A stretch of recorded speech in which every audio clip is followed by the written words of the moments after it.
Good morning दोस्तों। तो जैसे कि आप सब जानते हैं कि पिछले कुछ दिनों से हम हिंदी साहित्य के 100 प्रश्न उत्तर की चर्चा कर रहे हैं। हर दिन हम 100 प्रश्न उत्तर डिस्कस कर रहे हैं। अभी तक हम 19 क्लास कंप्लीट कर चुके हैं। आज 20 नंबर क्लास है और आज भी हम हिंदी साहित्य के अत्यंत ही श्रेष्ठ 100 प्रश्न उत्तर की चर्चा करेंगे जो विभिन्न प्रकार के प्रतियोगी परीक्षाओं में आ सकता है। और इससे पहले हमने जो क्लास किए हैं जिसमें आदिकाल, भक्तिकाल, रीतिकाल, आधुनिक काल और जो आधुनिक काल के प्रमुख गद्य विधाएं हैं उनकी भी चर्चा हमने की है। इसके अलावा हिंदी भाषा और हिंदी साहित्य के जो प्रमुख विद्वान थे उन्होंने जिस प्रकार से काल विभाजन और नामकरण किया है इसकी भी चर्चा हमने की है। तो अगर आपने अभी तक मेरे पहले के क्लासेस नहीं देखे हैं तो आप जाके देख सकते हैं। इसके अलावा हमने हिंदी ग्रामर के भी बहुत सारे टॉपिक डिस्कस किए हैं, जैसे पर्यायवाची शब्द, विलोम शब्द, अनेकार्थक शब्द, मुहावरे, लोकोक्तियों की चर्चा हमने की है। तो चलिए शुरू करते हैं। पहला प्रश्न, तो यहाँ पे प्रश्न पूछा गया है, मुगल काल की राजकीय भाषा क्या मानी जाती है? तो मुगल काल की राजकीय भाषा क्या मानी जाती है? तो इसका सही उत्तर होगा आपका उर्दू। चलिए आगे बढ़ते हैं। गागर में सागर मुहावरे का अर्थ क्या है? तो गागर में सागर मुहावरे का अर्थ क्या है? तो इसका सही उत्तर होगा आपका संक्षेप में गहरी बात कहना। तो संक्षेप में गहरी बात कहना जो है इसका अर्थ है गागर में सागर। ये हिंदी साहित्य के रीतिकाल के एक बहुत प्रसिद्ध कवि को कहा जाता है गागर में सागर। आप मुझे कमेंट करके बता सकते हैं कि उस कवि का नाम क्या है। चलिए आगे बढ़ते हैं। चरण कमल बंदो हरि राई में कौन सा अलंकार है? तो चरण कमल बंदो हरि राई में कौन सा अलंकार मिलता है? तो इसका सही उत्तर होगा आपका रूपक अलंकार। तो यहाँ पे जो है रूपक अलंकार आता है, तो आप इसको नोट कर सकते हैं। चलिए आगे बढ़ते हैं। श्रद्धा किस कृति की नायिका मानी जाती है? तो श्रद्धा किस कृति की नायिका मानी जाती है? तो इसका सही उत्तर होगा आपका कामायनी। तो ये जो है कामायनी के अंतर्गत आती है, तो आप इसको नोट कर सकते हैं। ये प्रश्न भी कई बार पूछा गया है। चलिए आगे बढ़ते हैं। भारत की किस भाषा को इटालियन ऑफ द ईस्ट कहा जाता है? तो भारत की किस भाषा को इटालियन ऑफ द ईस्ट कहा जाता है? तो इसका सही उत्तर होगा आपका तेलुगु। तो तेलुगु को इटालियन ऑफ द ईस्ट कहा जाता है, तो आप इसको नोट कर सकते हैं। चलिए आगे बढ़ते हैं। तुलसीदास ने अपनी रचनाओं में किसका वर्णन किया है? तो गोस्वामी तुलसीदास ने अपनी रचनाओं में किसका वर्णन किया है? तो इसका सही उत्तर होगा आपका राम का। भारत भारती जो काव्य के अंतर्गत आता है इसके लेखक का नाम क्या है?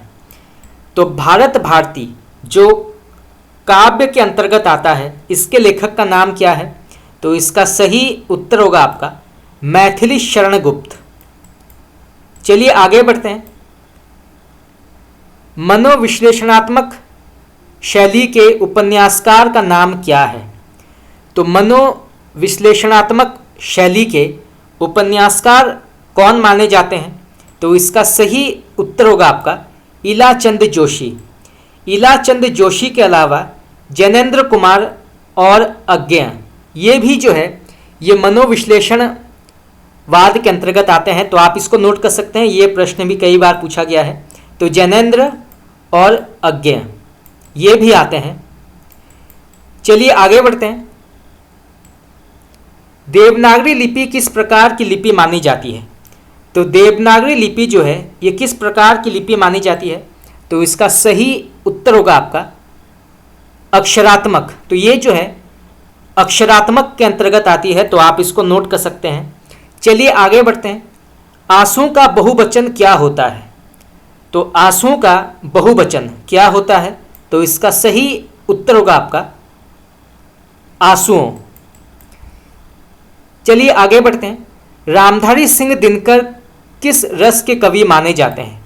तो रामधारी सिंह दिनकर किस रस के कवि माने जाते हैं? तो इसका सही उत्तर होगा आपका वीर रस। तो ये जो है वीर रस के अंतर्गत आते हैं रामधारी सिंह दिनकर। चलिए आगे बढ़ते हैं। वैर क्रोध का अचार या मुरब्बा है, ये कथन किसका है? बहुत ही प्रसिद्ध कथन है, कई बार पूछा गया है, नेट में कई बार पूछा गया है, तो आप इसको नोट कर सकते हैं। तो वैर क्रोध का अचार या मुरब्बा है, ये कथन किसका है?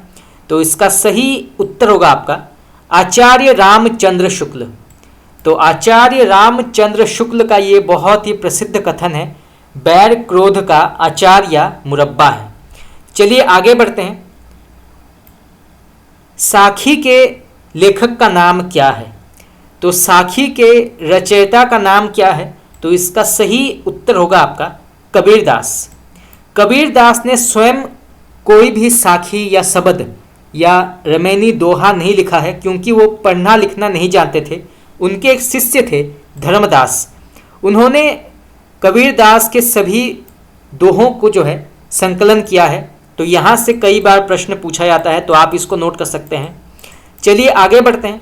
ज्ञानपीठ पुरस्कार पाने वाले हिंदी के प्रथम साहित्यकार का नाम क्या है? ये प्रश्न भी कई बार पूछा गया है, तो आप इसको नोट कर सकते हैं। तो ज्ञानपीठ पुरस्कार पाने वाले हिंदी के प्रथम साहित्यकार का नाम क्या है? तो इसका सही उत्तर होगा आपका सुमित्रा नंदन पंत। सुमित्रा नंदन पंत जो हैं ये ज्ञानपीठ पुरस्कार पाने वाले हिंदी के प्रथम साहित्यकार माने जाते हैं। चलिए आगे बढ़ते हैं। समांतर कहानी के प्रवर्तक कौन माने जाते हैं? तो समांतर कहानी के प्रवर्तक कौन माने जाते हैं? तो इसका सही उत्तर होगा आपका कमलेश्वर। चलिए आगे बढ़ते हैं। हिंदी के पश्चात भारत की दूसरी सर्वाधिक बोली जाने वाली भाषा कौन सी है? तो हिंदी के पश्चात भारत की दूसरी सर्वाधिक बोली जाने वाली भाषा कौन सी है? तो इसका सही उत्तर होगा आपका बांग्ला। तो बांग्ला जो है ये हिंदी के पश्चात भारत की दूसरी सर्वाधिक बोले जाने वाली भाषा मानी जाती है, तो आप इसको नोट कर सकते हैं। चलिए आगे बढ़ते हैं। महाभोज रचना की प्रधान समस्या को उजागर करने वाले विकल्प को चुनिए। तो यहाँ पे जो है महाभोज रचना की प्रधान समस्या क्या है ये बताना है। तो इसका सही उत्तर होगा आपका राजनीतिक समस्या। तो ये जो है राजनीतिक समस्या के अंतर्गत आती है महाभोज, तो आप इसको नोट कर सकते हैं। चलिए आगे बढ़ते हैं। तरनी तनुजा तट तमाल तरुवर बहुछाए में कौन सा अलंकार होता है? तो तरनी तनुजा तट तमाल तरुवर बहुछाए में कौन से अलंकार का प्रयोग हुआ है? तो इसका सही उत्तर होगा आपका अनुप्रास। तो यहाँ पे जो है अनुप्रास अलंकार का प्रयोग हुआ है, तो आप इसको नोट कर सकते हैं। चलिए आगे बढ़ते हैं। इनमें से प्रेमचंद के अधूरे उपन्यास का नाम क्या है? ये प्रश्न भी कई बार पूछा गया है, तो आप इसको नोट कर सकते हैं। तो इनमें से मुंशी प्रेमचंद के अधूरे उपन्यास का नाम क्या है? तो इसका सही उत्तर होगा आपका मंगलसूत्र। तो मंगलसूत्र जो है ये प्रेमचंद का अधूरा उपन्यास माना जाता है, तो आप इसको नोट कर सकते हैं। चलिए आगे बढ़ते हैं। कठिन काव्य का प्रेत किस कवि को कहा जाता है? इससे पहले हमने पढ़ा था कि कठिन गद्य का प्रेत ये किसे कहा जाता है? तो ये कहा जाता है अज्ञेय को। तो अब पूछा गया है कि कठिन काव्य का प्रेत ये किसे कहा जाता है? तो इसका सही उत्तर होगा आपका केशव दास। तो केशव दास को कठिन काव्य का प्रेत कहा जाता है, और ये कहा था आचार्य रामचंद्र शुक्ल ने। तो आचार्य रामचंद्र शुक्ल ने केशव दास को कठिन काव्य का प्रेत कहा था। तो यहाँ से जो है दो प्रकार के प्रश्न आ सकते हैं, तो आप इसको नोट कर सकते हैं। चलिए आगे बढ़ते हैं। दोपहर के बाद के समय को क्या कहा जाता है? तो इसका सही उत्तर होगा आपका अपराह्न। चलिए आगे बढ़ते हैं। कबीरदास की भाषा क्या थी? तो कबीरदास की भाषा क्या मानी जाती है? तो इसका सही उत्तर होगा आपका सद्धू कड़ी। तो कबीरदास की भाषा जो है वो सद्दू कड़ी मानी जाती है। इसके अलावा पंचमेल खिचड़ी, तो पंचमेल खिचड़ी भी कहा जाता है कबीरदास की भाषा को, तो आप इसको नोट कर सकते हैं। और यहाँ से भी जो है दो प्रकार के प्रश्न आ सकते हैं, पंचमेल खिचड़ी और सद्दू कड़ी। चलिए आगे बढ़ते हैं। हिंदी गजल लेखन का कार्य किसने प्रारंभ किया? तो हिंदी गजल लेखन का कार्य किसने प्रारंभ किया था? तो इसका सही उत्तर होगा आपका दुष्यंत कुमार ने। तो दुष्यंत कुमार ने हिंदी गजल लिखने का कार्य आरंभ किया था। चलिए आगे बढ़ते हैं। भक्तिकाल में एक ऐसा कवि हुआ जिसने अपने भाव व्यक्त करने के लिए उर्दू, फारसी, खड़ी बोली आदि के शब्दों का मुक्त उपयोग किया है। तो वो कौन है? तो फिर से पढ़ते हैं। भक्तिकाल में एक ऐसा कवि हुआ जिसने अपने भाव व्यक्त करने के लिए उर्दू, फारसी, खड़ी बोली आदि के शब्दों का मुक्त रूप से उपयोग किया। तो वो कौन है? तो इसका सही उत्तर होगा आपका कबीरदास। चलिए आगे बढ़ते हैं। जॉर्ज ग्रियर्सन ने पश्चिमोत्तर समुदाय की भाषा को आधुनिक भारतीय आर्य भाषाओं की किस उपशाखा में रखा है? तो फिर से पढ़ते हैं। जॉर्ज ग्रियर्सन ने पश्चिमोत्तर समुदाय की भाषा को आधुनिक भारतीय आर्य भाषाओं की किस उपशाखा में रखा है? तो इसका सही उत्तर होगा आपका बाहरी। तो आप इसको नोट कर सकते हैं, ये प्रश्न भी कई बार पूछा गया है। चलिए आगे बढ़ते हैं। शिवा बावनी के लेखक का नाम क्या है? तो शिवा बावनी के लेखक का नाम क्या है या रचनाकार का नाम क्या है? तो इसका सही उत्तर होगा आपका भूषण। चलिए आगे बढ़ते हैं। उद्धव मोहि ब्रज विसरावत नाही में कौन सा रस है?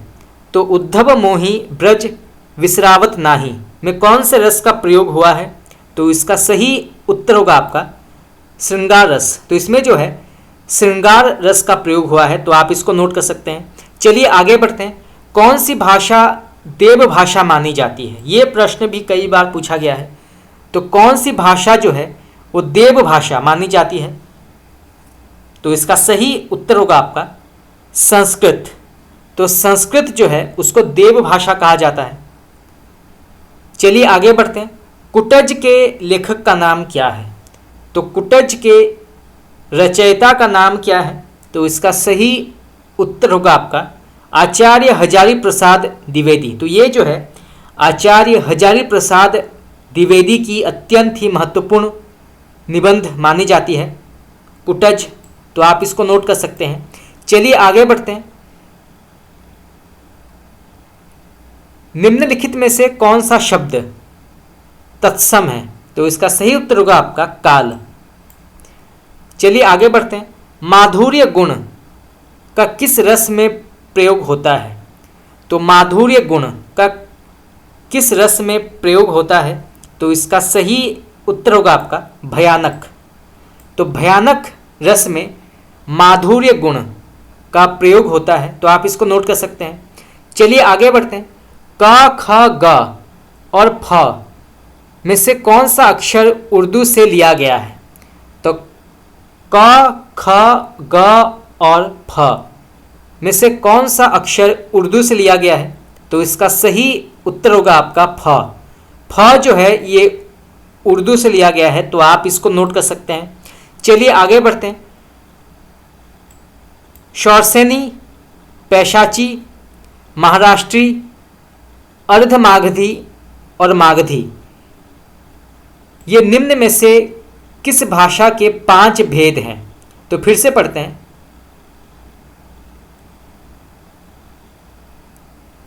शौरसेनी, पैशाची, महाराष्ट्री, अर्धमागधी और मागधी ये निम्न में से किस भाषा में 5 भेद हैं? तो इसका सही उत्तर होगा आपका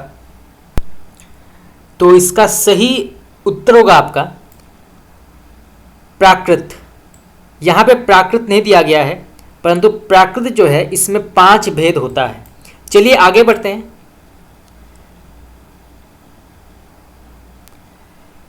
कौन सी भाषा देवनागरी में लिखी जाती है? तो कौन सी भाषा देवनागरी में लिखी जाती है? तो इसका सही उत्तर होगा आपका मराठी।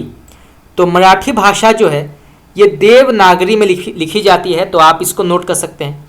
चलिए आगे बढ़ते हैं। प्रस्तुत पंक्ति के लेखक का नाम क्या है?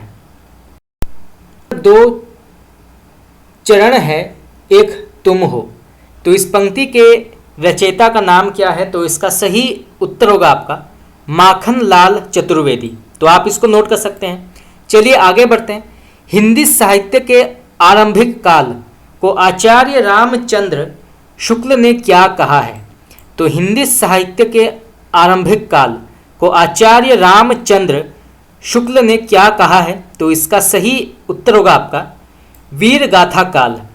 तो वीर गाथा काल नाम दिया है आचार्य रामचंद्र शुक्ल ने आदिकाल को या हिंदी साहित्य के आरंभिक काल को। तो आप इसको नोट कर सकते हैं। चलिए आगे बढ़ते हैं। विद्यापति की उस प्रमुख रचना का नाम बताइए जिसमें अवहट भाषा का बहुतायत प्रयोग हुआ है। तो विद्यापति के उस प्रमुख रचना का नाम बताइए जिसमें अवहट भाषा का बहुतायत प्रयोग हुआ है। तो इसका सही उत्तर होगा आपका कीर्तिलता। तो कीर्तिलता में अवहट भाषा का प्रयोग हुआ है, तो आप इसको नोट कर सकते हैं। ये प्रश्न भी कई बार पूछा गया है। चलिए आगे बढ़ते हैं। अपभ्रंश को पुरानी हिंदी किसने कहा है? तो अपभ्रंश को पुरानी हिंदी किसने कहा है? तो इसका सही उत्तर होगा आपका चंद्रधर शर्मा गुलेरी। तो चंद्रधर शर्मा गुलेरी ने अपभ्रंश को पुरानी हिंदी कहा है। तो आप इसको नोट कर सकते हैं। चलिए आगे बढ़ते हैं। चौपाई के प्रत्येक चरण में कितनी मात्राएं होती हैं? तो चौपाई के प्रत्येक चरण में कितनी मात्राएं होती हैं? तो इसका सही उत्तर होगा आपका 16। चलिए आगे बढ़ते हैं। यहां पे प्रश्न पूछा गया है भूषण किस रस के कवि माने जाते हैं? तो भूषण किस रस के कवि माने जाते हैं?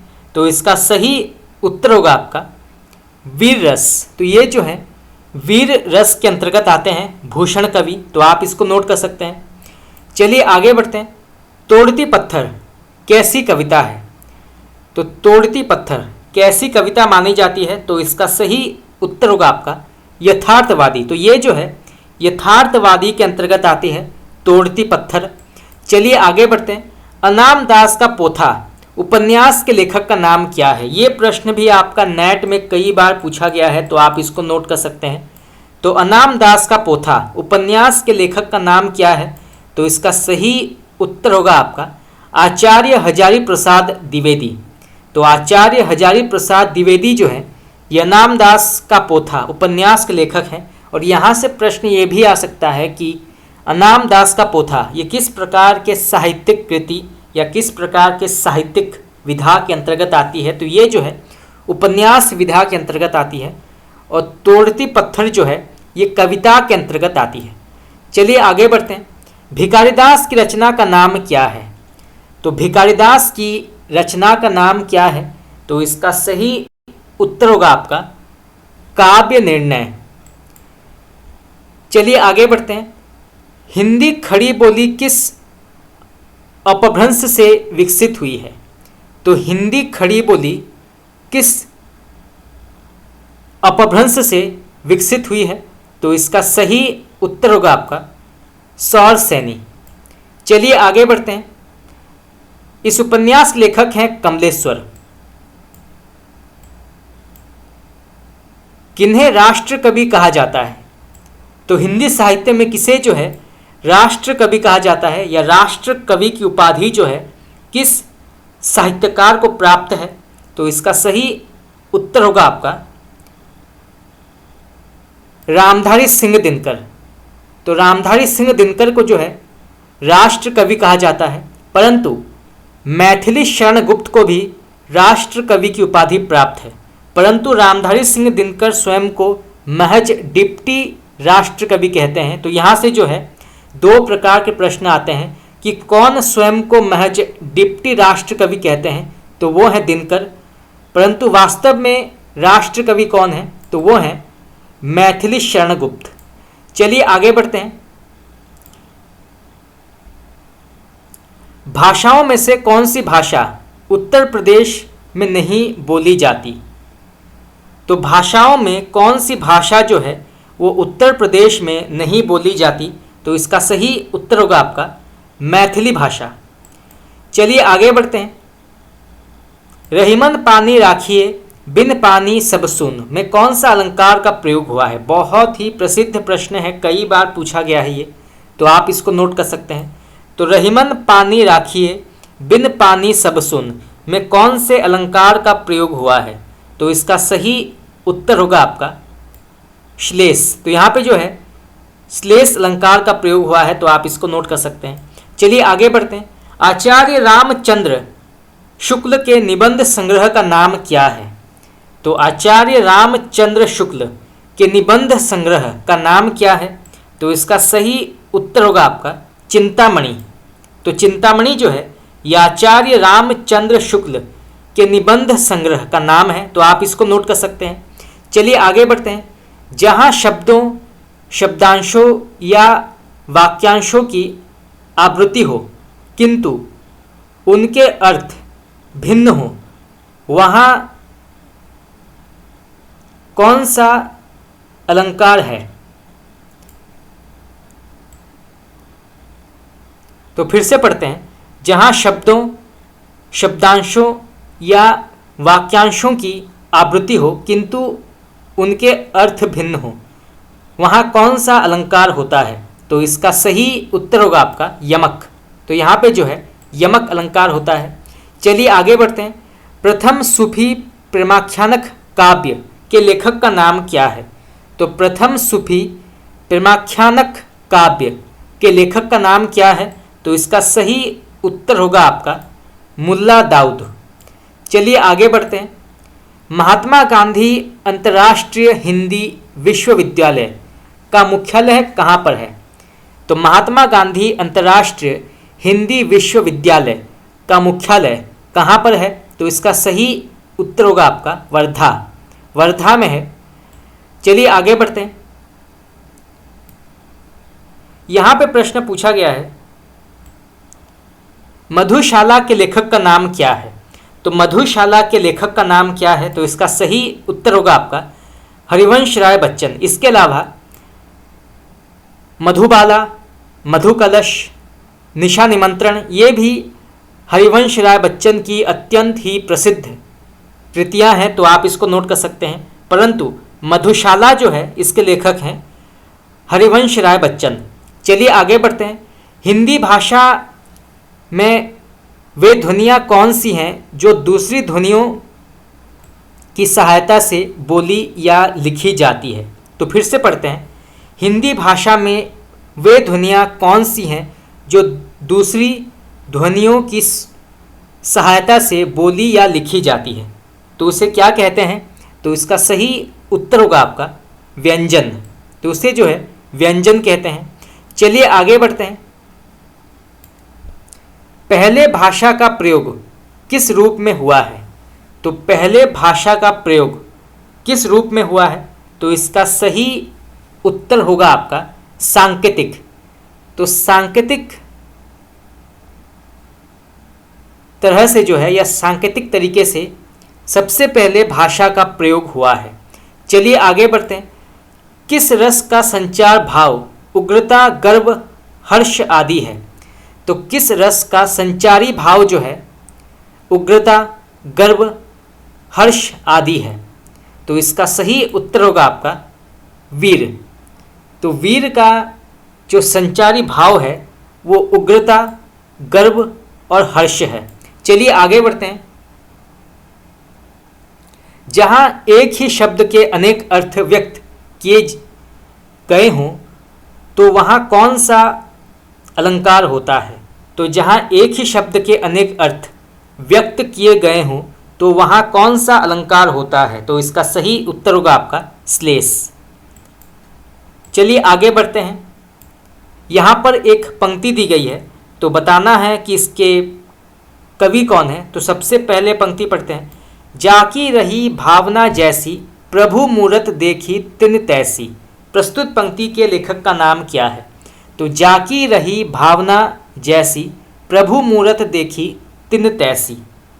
तो इसके कवि का नाम क्या है? तो इसका सही उत्तर होगा आपका गोस्वामी तुलसीदास।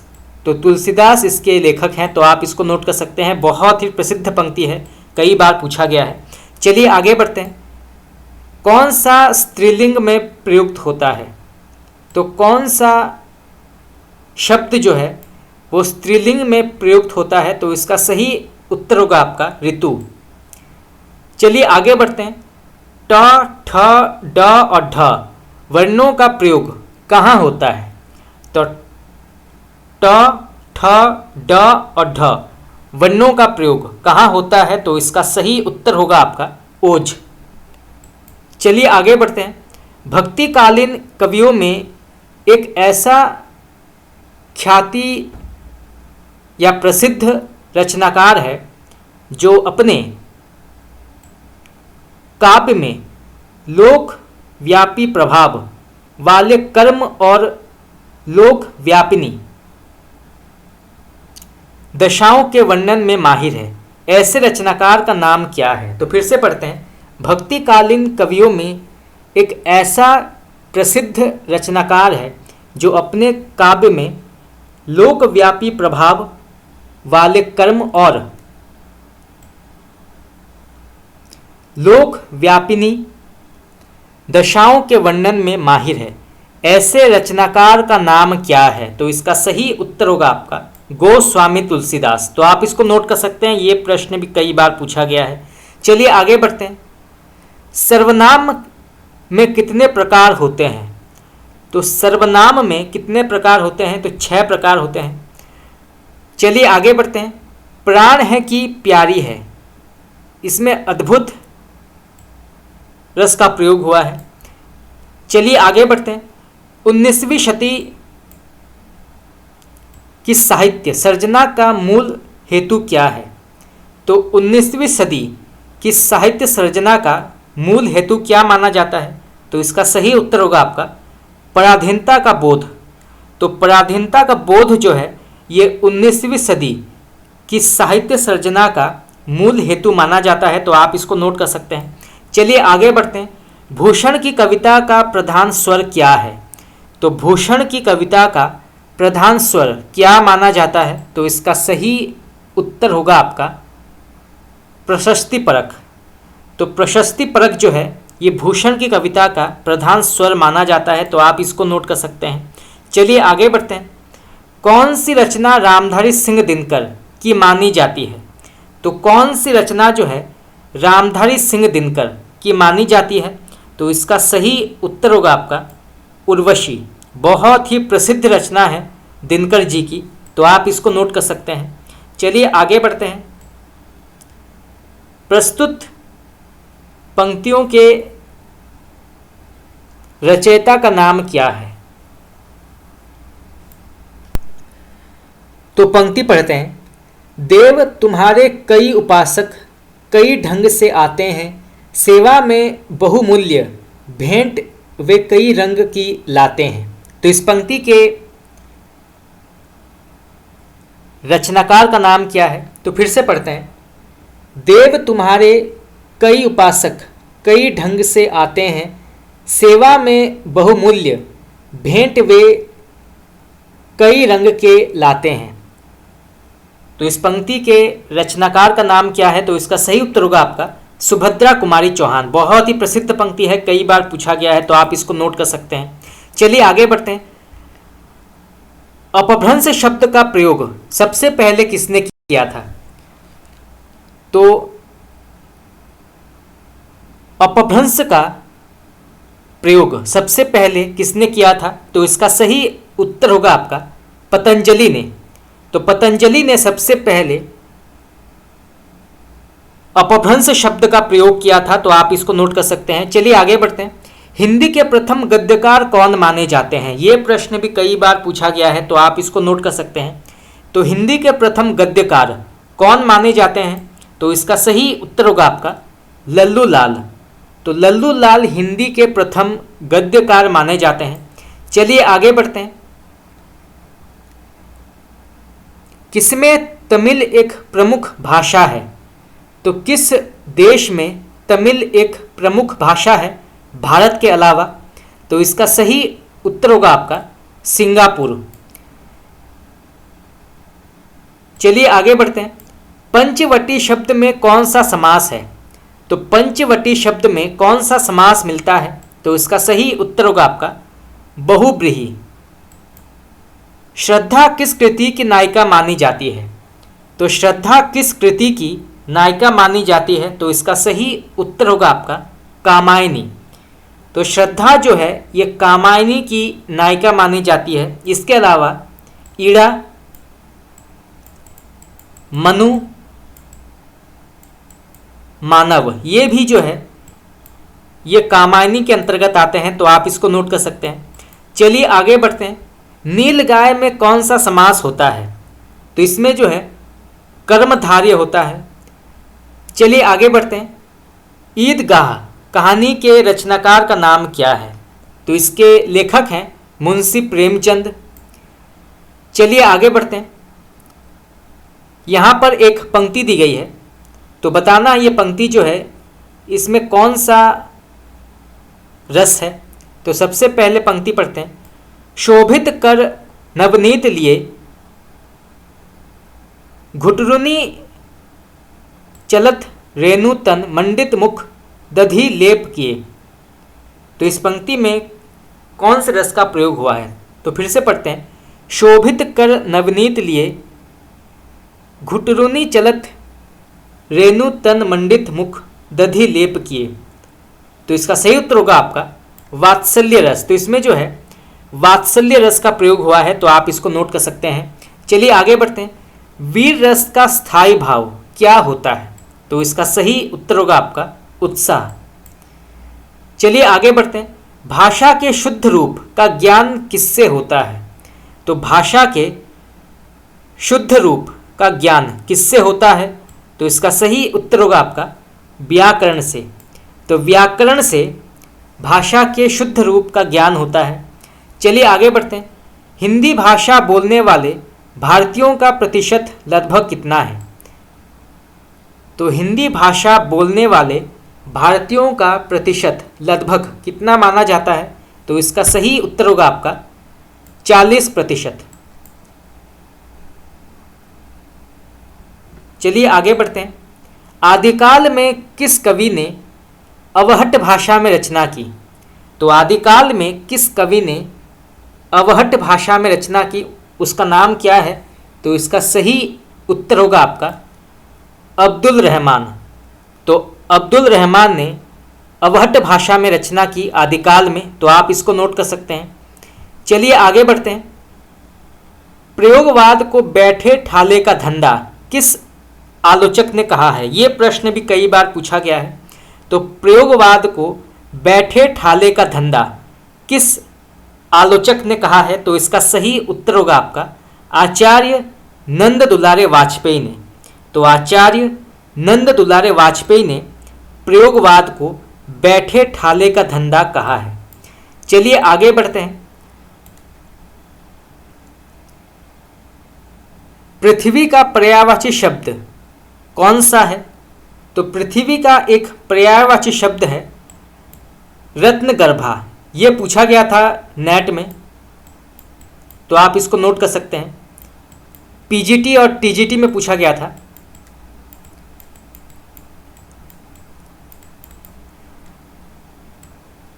ऋतिकाल का वह कौन सा कवि है जो अपनी मात्र एक कृति से हिंदी साहित्य में अमर हो गया? तो ऋतिकाल का वो कौन सा कवि है जो अपनी मात्र एक कृति से हिंदी साहित्य में अमर हो गया? तो उनका नाम क्या है? तो इसका सही उत्तर होगा आपका बिहारी। तो बिहारी सतसई ये एकमात्र रचना मानी जाती है बिहारी की, जिसकी रचना करते ही वो संपूर्ण रीतिकाल में अमर हो गए, प्रसिद्ध हो गए। तो रीतिकाल का वह कौन सा कवि है जो अपनी मात्र एक कृति से हिंदी साहित्य में अमर हो गया? वो है बिहारी। चलिए आगे बढ़ते हैं। देश विभाजन और सांप्रदायिकता की घटनाओं से संबंधित कौन सी कहानी मानी जाती है? तो देश विभाजन और सांप्रदायिकता की घटनाओं से संबंधित कौन सी कहानी मानी जाती है? तो इसका सही उत्तर होगा आपका मलबे का मालिक।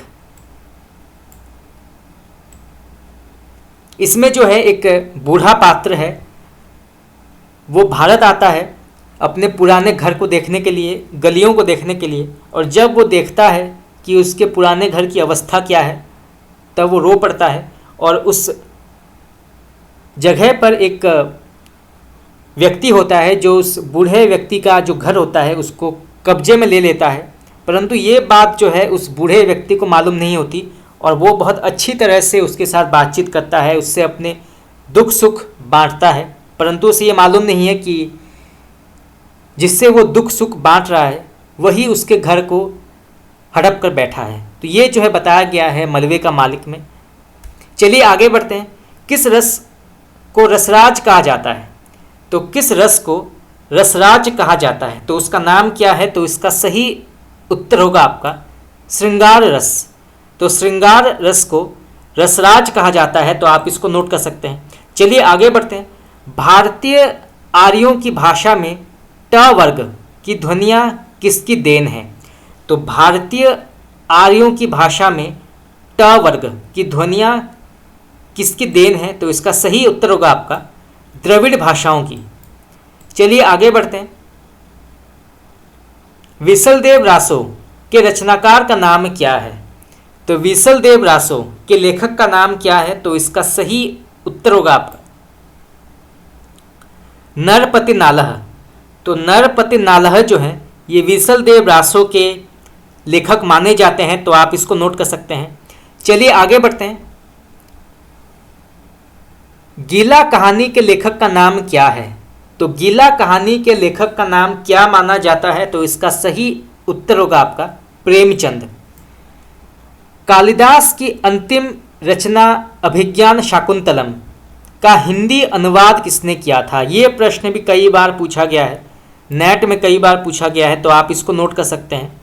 तो कालिदास की अंतिम रचना अभिज्ञान शाकुंतलम का हिंदी अनुवाद किसने किया है? तो इसका सही उत्तर होगा आपका राजा लक्ष्मण सिंह। तो राजा लक्ष्मण सिंह ने अभिज्ञान शकुंतलम का हिंदी अनुवाद किया है, तो आप इसको नोट कर सकते हैं। चलिए आगे बढ़ते हैं। गंगावतरण काव्य के रचयिता का नाम क्या है? तो गंगावतरण काव्य के लेखक का नाम क्या है? तो इसका सही उत्तर होगा आपका जगन्नाथ दास रत्नाकर। तो जगन्नाथ दास रत्नाकर इसके लेखक हैं, तो आप इसको नोट कर सकते हैं। चलिए आगे बढ़ते हैं। यहाँ पे प्रश्न पूछा गया है, भक्तिकाल का एक कवि अवतारवाद और मूर्ति पूजा का विरोधी था, इसके बावजूद वह हिंदुओं के जन्म मृत्यु संबंधी सिद्धांत को मानता था। ऐसा रचनाकार कौन है? तो फिर से पढ़ते हैं।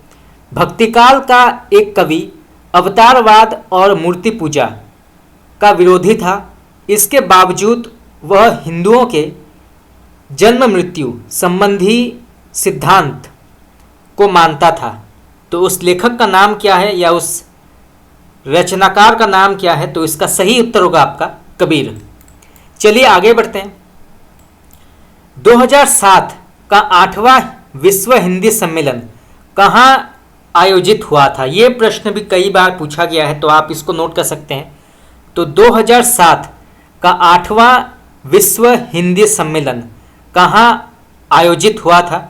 तो इसका सही उत्तर होगा आपका न्यूयॉर्क में, अमेरिका के न्यूयॉर्क शहर में ये हुआ था, तो आप इसको नोट कर सकते हैं। चलिए आगे बढ़ते हैं। आचार्य केशवदास को कठिन काव्य का प्रेत किस आलोचक ने कहा है? तो आचार्य केशवदास को कठिन काव्य का प्रेत किस आलोचक ने कहा है, उनका नाम क्या है? तो इसका सही उत्तर होगा आपका आचार्य रामचंद्र शुक्ल। चलिए आगे बढ़ते हैं। सूर्यकांत त्रिपाठी निराला की कविता जूही की कली किसका उदाहरण है? तो सूर्यकांत त्रिपाठी निराला की कविता जूही की कली किसका उदाहरण माना जाता है? तो इसका सही उत्तर होगा आपका मुक्त छंद का। तो आप इसे नोट कर सकते हैं, ये प्रश्न भी कई बार पूछा गया है। चलिए आगे बढ़ते हैं। यहां पर एक पंक्ति दी गई है, तो इस पंक्ति में कौन से अलंकार का प्रयोग हुआ है यहां पे बताना है। तो सबसे पहले पंक्ति पढ़ते हैं। मुख रूपी चांद पर राहु भी धोखा खा गया। इस पंक्ति में कौन सा अलंकार का प्रयोग हुआ है? तो इसमें जो है रूपक अलंकार का प्रयोग हुआ है। चलिए आगे बढ़ते हैं।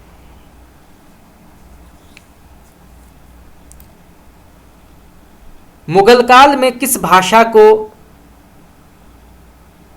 प्रयोग में लाया जाता था?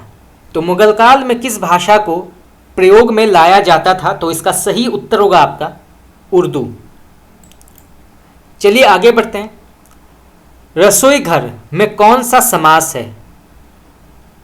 तो रसोई घर में कौन सा समास मिलता है? तो इसका सही उत्तर होगा आपका तत्पुरुष। चलिए आगे बढ़ते हैं। जयशंकर प्रसाद की चंद्रगुप्त कौन से साहित्यिक कृति के अंतर्गत आती है या कौन सी विधा के अंतर्गत आती है? तो जयशंकर प्रसाद की चंद्रगुप्त जो है ये कौन सी विधा के अंतर्गत आती है? तो इसका सही उत्तर होगा आपका नाटक। तो ये जो है नाटक के अंतर्गत आती है, तो आप इसको नोट कर सकते हैं। चलिए आगे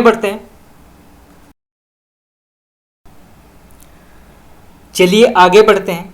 यहां पे प्रश्न पूछा गया है, हिंदी साहित्य के किस भाव को व्यभिचारी भाव कहा जाता है? तो हिंदी साहित्य के किस भाव को व्यभिचारी भाव कहा जाता है? तो इसका सही उत्तर होगा आपका संचारी भाव। तो संचारी भाव को हिंदी साहित्य में व्यभिचारी भाव कहा जाता है। तो आप इसको नोट कर सकते हैं, ये प्रश्न आपका कई बार पूछा गया है। चलिए आगे बढ़ते हैं। कौन सी एक बहुत ही प्रसिद्ध हिंदी पत्रिका मानी जाती है? तो कौन सी एक बहुत ही प्रसिद्ध हिंदी पत्रिका मानी जाती है? तो इसका सही उत्तर होगा आपका केरल ज्योति। चलिए आगे बढ़ते हैं। उर्दू किस भाषा का मूल शब्द माना जाता है? तो उर्दू किस भाषा का मूल शब्द माना जाता है? तो इसका सही उत्तर होगा आपका तुर्की भाषा। तो तुर्की भाषा जो है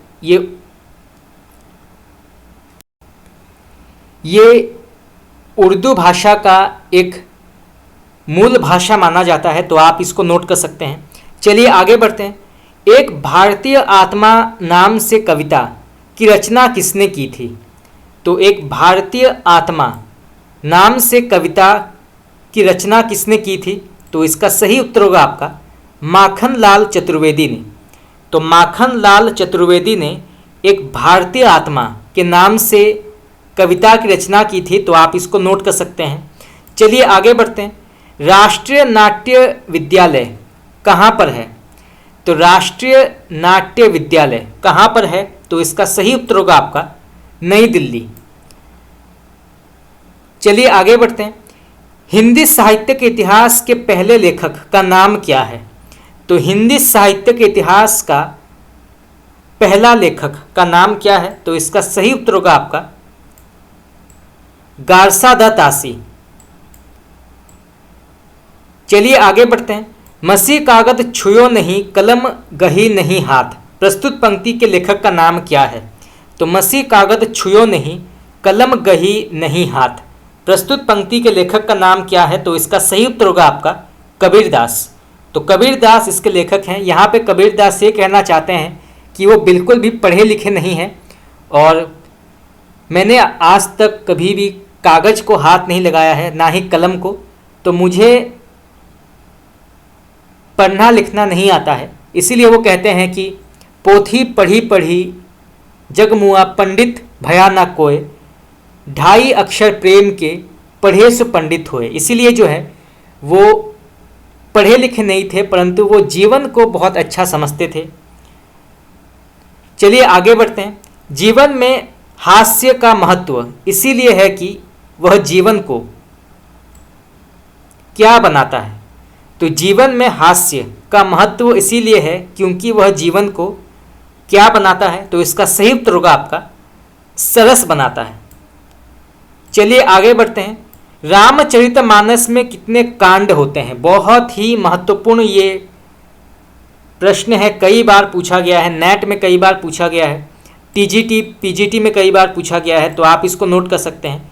तो रामचरितमानस में कितने कांड होते हैं? तो इसका सही उत्तर होगा आपका 7 कांड होते हैं। और वो 7 कांड कौन से हैं ये भी जानना आवश्यक है।